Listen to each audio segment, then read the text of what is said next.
Am I the asshole for telling my husband to book his own flight on our family holiday? So for context, my husband and I have been planning a family holiday for the past couple of years. Our eldest is 16, and our youngest is now at the age where she'll remember the vacation. I've been saving and putting what I can aside for my flights and half for the kids' flights and spending money, etc., particularly for the kids spending money. I've been telling my husband for the past few months that I want to book the flights in January. We recently sold our house, and I even put some of his money aside so he wouldn't spend it. He's now had to use some of his saved money to pay parking fines.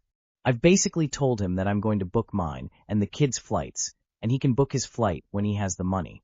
He's then said, well, it doesn't feel like a family holiday, doesn't even feel like you want me there. And I can't help but feel this is emotional manipulation on his part. I've said I'm booking the flights anyway, because I'm not going to let the kids down because he can't manage his money, and I'm done bothering him. He's now not talking to me and was slamming things around downstairs, obviously angry, but I don't feel that we should suffer because of his financial incompetence. I've pretty much spent the past 5 years bailing us out whenever we're short on money, and I just can't afford to keep doing it. Am I being in a / hole here? Should I just cover his ticket now, so we can all go and hope he'll pay me back? / edit / Thank you to everyone who has commented so far. All of the comments are a bit overwhelming, but I think most have asked for more information on why we do our finances the way we do. Firstly, we do have a joint account. It is for bills, groceries, and rent, and we both put in a fixed amount to cover all of that a month. We also have our own separate accounts as well.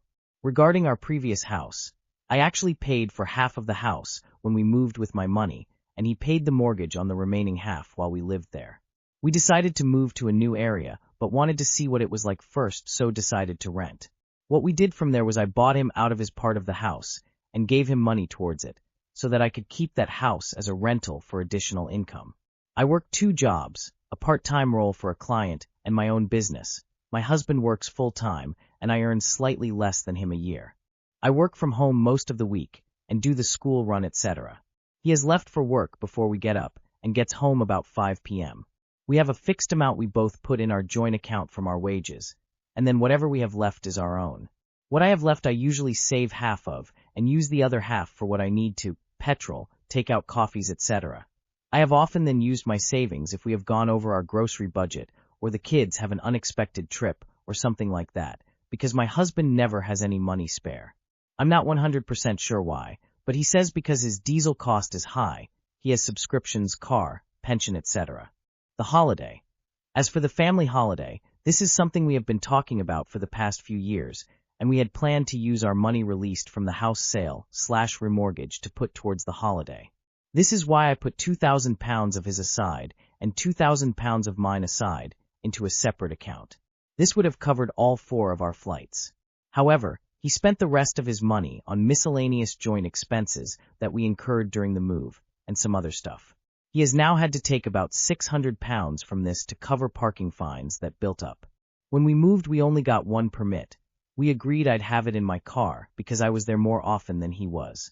He was supposed to get a permit online, which cost about £80. He didn't, and that's why he ended up with a load of fines. He only got the permit when the fines started coming through the post. My annoyance mainly comes because it was avoidable if he just got the permit when we first moved, which led me to saying I'll be booking mine and the kids' tickets regardless. I appreciate my husband and I do have issues that go beyond this holiday, and counseling is something we are both considering at the moment, individually and together. So thank you to those who suggested that and cemented the fact that this is a normal thing to pursue. For those who suggested divorce, I do think this is something we can potentially work through, and I'm worried about causing any trauma for the kids. I feel this is something I would only look at if all other options have been exhausted. And for those who said it's exhausting, you're right, it is exhausting. I feel like I'm mentally drained, and the burden of having a partner I can't rely on financially is very trying. So thank you for acknowledging that feeling this way is valid. How much was his share of the house money? How much were the parking tickets? I feel like a lot is missing from this story. Doesn't seem to be a partnership at all. I mean, I get separate finances, but there's also finances for joint things like vacations. You two need to learn to work as a team. Not the asshole, obviously this is less than ideal, but you have a problem bigger than this particular vacation. Also, How expensive are parking tickets? Am I the asshole for not including my fiancé's family in the proposal? This week I, M26, proposed to my amazing girlfriend, F26 of 3 years. These last 3 years I have spent time with her, and time with her family through family holidays, engagements, and visiting their home weekly. One of my girlfriend's initial requests for the proposal was to include her family in some form, due to the importance of them in her life. 3 months back I visited her home while she was not there and asked for their blessing, where at the time I received, and was excited for. I brought up proposal ideas, my main one being having her family join mine in secret, even though our families have not met much, to surprise her before I get on my knee and ask the question. Her family did give some other recommendations, which I did not go with due to wanting to make sure my girlfriend had no idea I was going to propose, and I felt taking her to places we don't normally go, such as a park or beach, be too obvious. I also did lean towards having it towards my home due to space, and then they would not have to worry about decorations or preparing, but I let them know if they would prefer to have it at their home, that was okay too. At the time I felt the vibes were great, and I was looking forward to the next months. The next time I tried to reach out to for a date, I was met with that the holidays are too close, and because of health concerns we should push it, which I accepted and delayed. When January arrived I reached out again, but was met with silence. Then a week later I proposed dates that I thought could work. I was met with a response from her mother stating that the date I suggest would not work because my fiancé's nephew has baseball that Saturday, and the other Saturdays this month won't work. She concluded the text saying to go ahead and just do it without us. I responded mentioning this is disappointing to me, but I don't have to wait any longer, and I feel me and my girlfriend are both ready to take this next step. So I proposed 2 weeks later. I did not include her or my own family during the proposal, and I took her to a lovely spot and proposed. The day was special to us both, and we both felt went great. That night when we went to give the news to her family, we were both met with dismissive responses. The next day was worse. Come to find out, her mom sat down with my now fiancé and explained I did not put any effort into including her family. I have not been present in their home and around them during the relationship, and they should have been included in the proposal. They have also continued to now insult my character, my fiancé's decisions, what upsets me the most, and they are refusing to speak to me so I can explain or defend myself. I also found out that her whole family was free the Sunday and Monday of the proposal. I'd love to hear any advice, questions, or ways you would go about fixing this. Things have always been strained between my fiancé and her mom, and I want my fiancé to be celebrated the way she deserves. Edit. For context, she lives with her family, and I have shown her the text. Show her your texts. Mom sounds manipulative, and like she is trying to flip the script because she knows she was the bad guy in this situation. I mean, fix what? Her mom is flat out lying. You can show her receipts of how much you communicated with them for the blessing, and trying to coordinate a family-oriented proposal. How is your fiancé taking this? You're not the asshole. Am I the asshole for eating a normal portion of the cake my aunt made for my birthday? For context, I, 25M, love to cook. All the recipes I make, I've learned from my late paternal grandfather. One of my grandpa's dishes that I often make for almost every family gathering is his bananas Foster, and for our family, it's definitely a crowd pleaser. However, bananas are not my favorite food/flavor. I'll have a bite of the dish to make sure the dish tastes right, and I'll usually have a small portion of the bananas Foster I've made. I celebrated my birthday last week, and many of my friends and family attended, including my aunt, my dad's older sister by 2 or 3 years. During the party, she approached me and gave me a bananas Foster cake she made. I took the cake, thanked my aunt for it, placed it on the dessert table, and got a slice for myself. Admittedly, I did take a smaller portion of the cake, but when I ate it, I definitely thought it was delicious, which I also told my aunt at my party. The day after my party, I received a call from my aunt. Our conversation went like this, not exact words. Aunt: hey Opie, did you enjoy the cake I made? Me: yes, it was delicious, which I told you during the party. Aunt: so, why did you get a smaller slice than usual?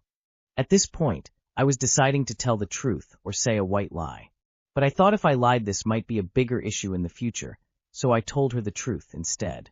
Me: bananas aren't my favorite flavor, but since you gifted me that cake, I still had a slice. Aunt: I made that cake for your birthday, so you should have eaten most of it. It was rude of you to put it on the dessert table for everyone else to eat it. It's like you're gifted my cake to everyone else. Me. I'm sorry if it came off that way, but I find it unreasonable for me to have majority of a cake with a flavor I don't like. I thought of sharing it with everyone, made sure that what you made didn't go to waste. From the looks of it, a lot of people liked your cake, as there was none of it left. Aunt. Also, if you don't like bananas that much, why do you keep on making Dad's bananas Foster? Me. I know it was one of Grandpa's favorite recipes, and a lot of people in our family love that dish. So I keep on making it despite my not liking the taste of bananas. Aunt. That is not an excuse to be disrespectful and ungrateful. She then hangs up. I don't think I was disrespectful or ungrateful for what I did. My parents, siblings, and even my cousins, my aunt's children, are on my side, and some of them thought she overreacted. So am I the asshole? Not the asshole, this is a wild take. She thought you should have eaten the majority of the cake by yourself? Does she not understand how cakes work? Not the asshole. Your aunt is unhinged. Obviously birthday cakes are meant to be shared. Did she expect to sit in the corner and eat the whole thing? Apparently I've been doing things wrong my whole life. Last time I had a birthday cake, I cut it up and gave most of it away to my friends. Thinking face. Am I the asshole for wanting to travel alone during our second Japan trip to enjoy Japan more instead of taking care of my friend? I, 25M, have been friends with another, 25 male. About 12 years, we went to same school and stayed close into adulthood. He's the only son living with parents ADHD, got no financial responsibilities. During COVID he became extremely into anime and VTubers, spends almost all his income on merch. His mother often asked me and other friends look out for him because we are more independent and outspoken. So I tried to help him turn his hobby into something healthier, encouraging him to do art commission and sell anime figures at conventions and helping him to meet more people. I don't even like anime or VTubers, but I just forced myself to learn and participate to support him during all these time. His dream was to go Japan, so we went together for the first time. During that trip, almost everything revolved around anime shopping. He went to the same anime street over and over, and I often waited outside stores for hours watching his bags because he didn't want to carry them. I barely experienced Japan beyond that. I didn't complain much, but I really exhausted. A year later, we went to Japan again. This time I told him honestly that I didn't want to repeat the same experience like last time. I said he could go buy anime stuff alone and I would walk around, eat, and enjoy the city myself, and we could meet later and go back to the hotel together. After we came back, everything changed. I later found out he told our mutual friends that I was in a hole because I abandoned him. That we went to Japan together, but I traveled solo all the time. And no one helped him watch his things, so he had to carry everything himself. I was also told he complained that I didn't share costs the way he expected. Since I'm not around him that time, he need to pay for his own travel fees, locker fees, and food. If I'm around, he could split the total cost to save money. I never confronted him. I acted like I didn't know about it, but suddenly he stopped talking to me entirely. He stopped attending group events, didn't answer calls, and eventually disappeared from our friend group while forming a new circle centered around anime and VTubers. Now I feel hurt, angry, and honestly disgusted by how things ended. I cared about him for years and tired to help him grow. But once I set a boundary, he painted me as the villain and cut me and other friend off and start a new friend circle, and now act like he never meet us at all. Not the asshole. This guy didn't want a travel buddy, he wanted a babysitter. You didn't carry his bags. Of things he bought for himself? Oh, the horror. All he's done is treat you like a combination ATM and babysitter. He hasn't been a friend for a long time if ever. You would probably do well to drop him entirely. Not the asshole. Not the asshole. Why are you upset? He threw himself out. He expected you to pay for his things, to hold his bags, to be bored out of your mind in an amazing country. I'd love to be able to visit Japan. There's so much I'd love to see and experience.